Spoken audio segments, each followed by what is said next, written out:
Sebelumnya kita akan bicarakan dulu istilah yang sedang populer ya. Apa yang populernya? Hah? Pelakor. Ya, minta ininya dulu. Pelakor.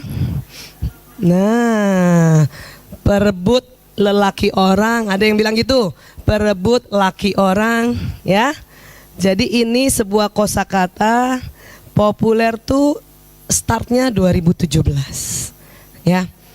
Jadi gini, kita ngomong pelakor, kita harus juga belajar dulu ya sejarahnya, arti katanya secara harfiah, waduh ya, supaya paham apa yang kita sebut-sebut itu ya. Ya, jadi ini sebuah kosakata ya. Dan populernya di media sosial. Ibu punten, Ibu dengar suara saya? Ya. Atau volumenya bisa naikin sedikit Mas Ari? Mas Ari? Aduh, Mas Ari laki banget. Mas Ari, fokus. Volume bisa naik sedikit. Soalnya suaranya nih, solmisasinya nih nada rendah. Ya, baik.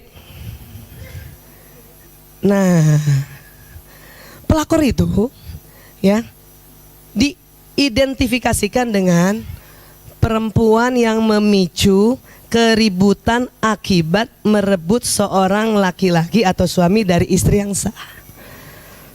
Ya. Jadi yang memicu siapa? Perempuan ya. Nah, sekarang. Nah, cuman istilah pelakor itu konotasinya jelek, negatif. Kenapa? Karena yang ngambil siapa? Yang ngambil perempuan. Mengesankan tuh yang si laki-laki yang diambil kan? Kesannya si yang laki-laki ini pasif.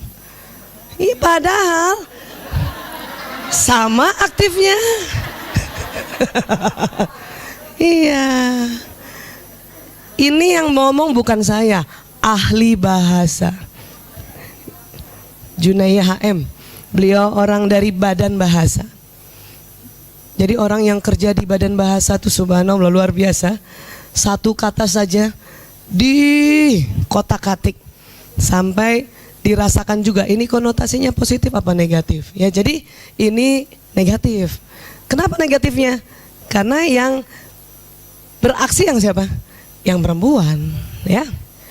Dulu ada istilah ini, wanita idaman lain. Ini konotasinya menurut ahli bahasa lebih netral ya. Iya, kenapa? Terasa ada peran laki-laki yang mengidamkan perempuan ya. Ya, setuju mana istilahnya?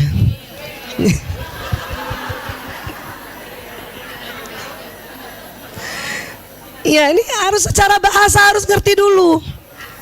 Saya aja dengar kata pelakor nggak ngerti juga, udah sakit kepala tuh dengar itu. Makanya kalau dibikin, Bu Aisyah bikin modul dong. Saya nggak mau judulnya pelakor, nggak mau. Karena ya konotasinya negatif, ya. Begitu ya Bu? Will apa pelakor? Jangan dua-duanya.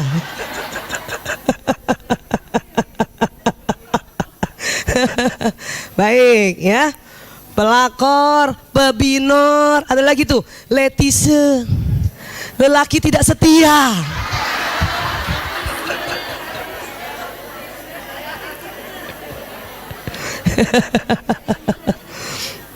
Tapi itu semua artinya dua-duanya nggak setia, betul ya? Iya, ya. Nih, sekarang kita lihat lagi, ya. Boleh bantu di situ? Iya. Nah, sebetulnya pelakor itu istilah musiman, ya. Entah sampai kapan itu nanti. Biasanya nanti hanya waktu yang akan menentukan kelestarian istilah tersebut. Siapa dulu? Maaf, punten, maaf ya. Ada dulu istilah perek. Zaman siapa tuh?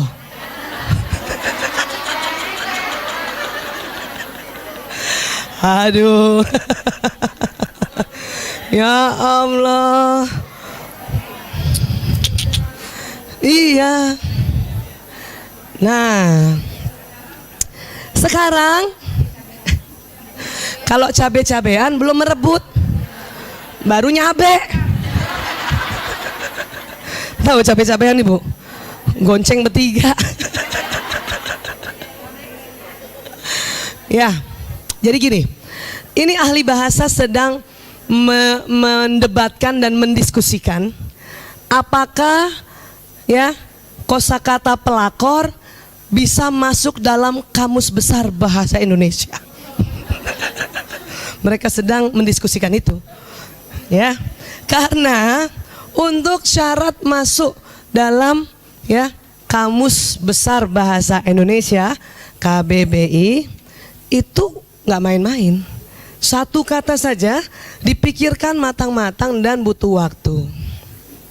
Apalagi yang konotasinya negatif. Waduh. Ya. Kenapa harus masuk ke kamus?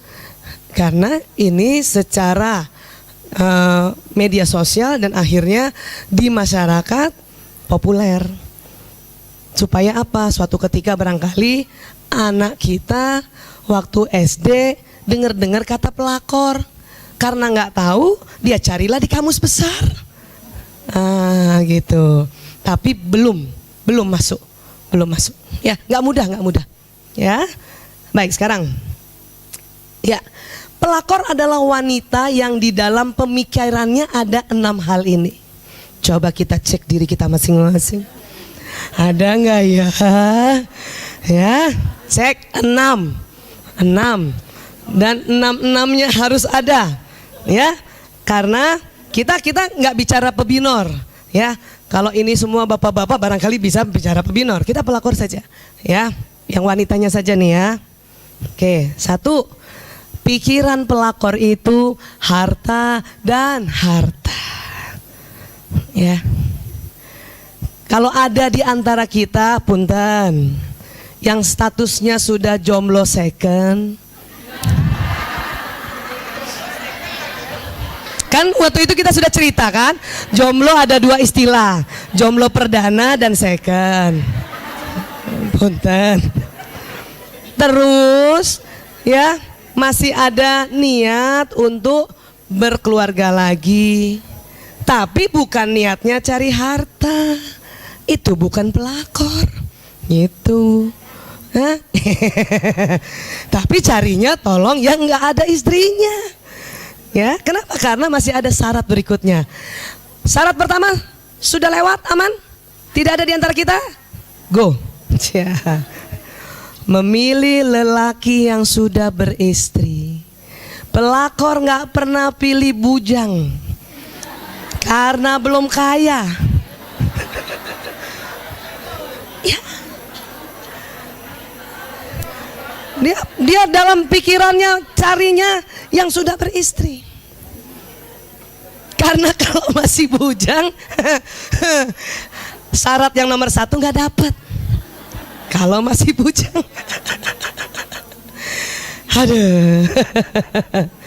Lagi. Ingin, dengar Bu, ingin menggantikan posisi istri yang sah dan kelak akan mendapatkan bergelimang harta dan dimanjakan dengan materi dan barang mewah. Itu. Kita nggak ada kan? Alhamdulillah.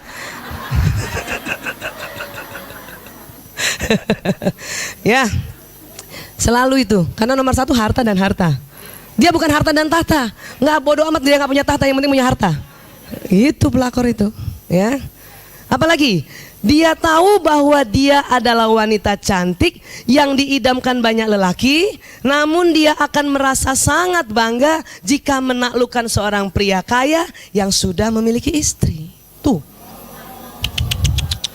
Na'udzubillah min zalik. Ya. Itu memang otaknya itu nggak ada tuh cinta, enggak ada itu. Penuh kasih sayang, enggak ada. Ya, ayo lagi. Ini ciri-ciri seorang pelakor yang berbahaya. Tunggu, tadi kan belum 6 kok. Mana nih?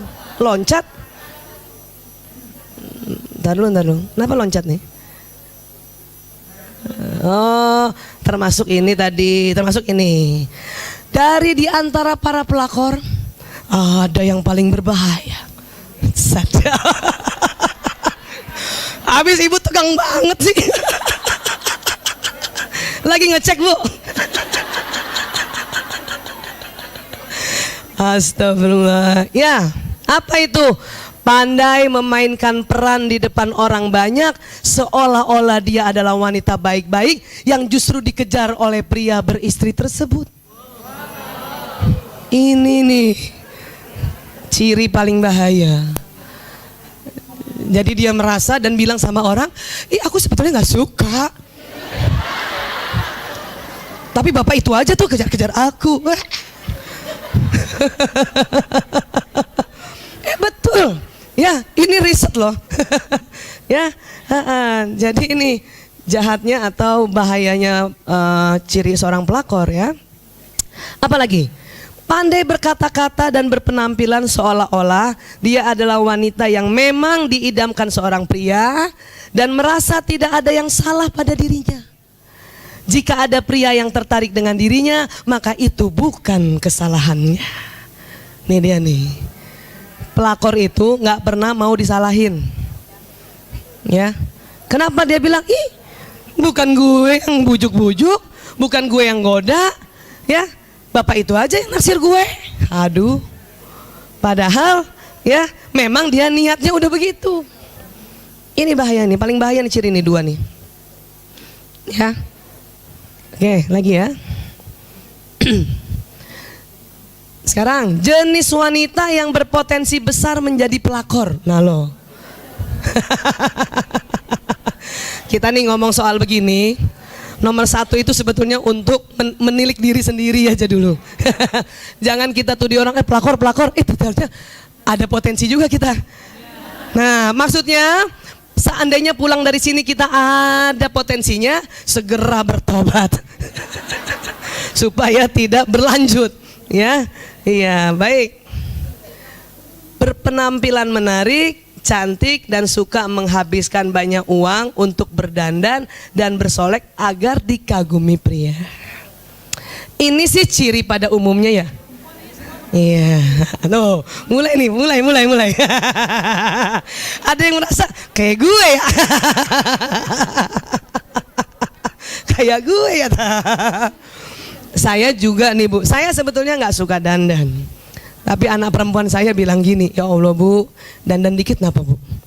Ya, kenapa nak? Ya kan ibu udah mulai tua. Aduh. Supaya seger Bu, kata anak saya yang perempuan itu, buat kita Bu kalau perempuan, padahal itu masih kelas 8 SMP, kalau lagi dandan gitu, itu buat naik-naikin feeling. Wah. Saya nggak bisa dandan, apalagi dulu jam anak kedokteran mana pernah dandan. Jaga di UGD rumah sakit, dokter, ya ada pasien gawat, sebentar, matilah tuh pasien. Nggak ada. Coba ibu yang dulu pernah kuliah, barangkali ada teman sejawat sini anak kedokteran ya. Yang paling penampilannya kusem itu anak kedokteran, ya. Yang paling cantik tuh anak sastra dan fisip. Anak kedokteran, ya Allah, mukanya muka jenazah, muka kadaver. Lah, kita cuma dulu paling pakai ya sunblock udah beres gitu kan. Iya. Habis nikah juga saya paling dandannya tipis. Yang penting tuh lipstick Arab harus ada. Saya ulang-ulang ya. Tapi 1 tahun terakhir karena anak ngomong gitu, saya nggak tahu gimana belajarnya. Ibu, lihat YouTube dong.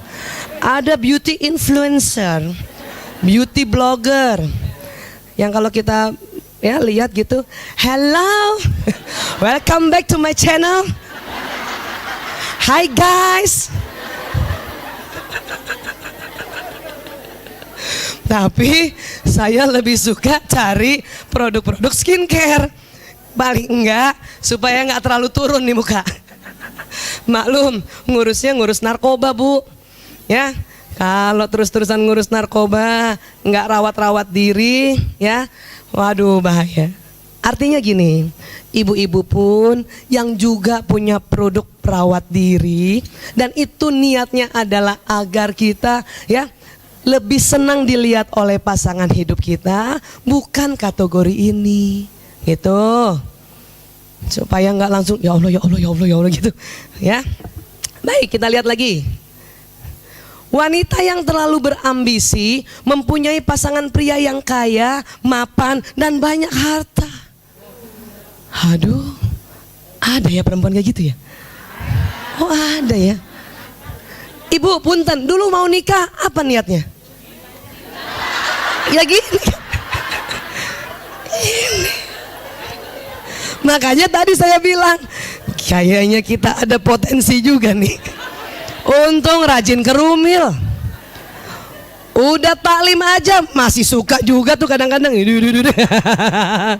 Walaupun terkadang kita, karena maklum lah kita sekarang ibu-ibu di zaman now, dikit-dikit bercanda, ya.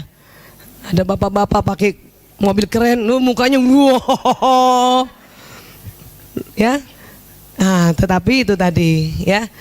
Kalau pelakor memang betul-betul dia cuma cari harta dan harta, ya. Baik, sekarang kita lihat wanita yang rela dimadu dan diduakan oleh seorang pria idaman, baginya hal tersebut adalah sah-sah saja asalkan sang pria nantinya dapat menafkahi dia baik secara materi yang tentunya berkecukupan dan secara rohani juga. Ya, siapa yang diantara kita sudah rela dimadu? Kalau ada perasaan tidak rela, sudah betul. Ya, sudah betul. Walaupun kalau kita banyak taklim, kemudian kita belajar banyak ya tentang ya syariat-syariat Islam, terutama untuk masalah hubungan suami istri, ada satu titik memang terkadang ya kita siap di poligami. Poligami bukan di madu. Lain. Apa kita membahas lagi kata-kata ini berurutkan kamus bahasa Indonesia?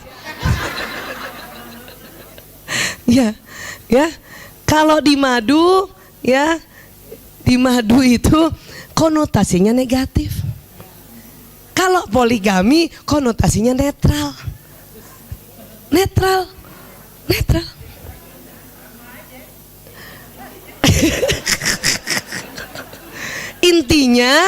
Intinya rela berbagi intinya.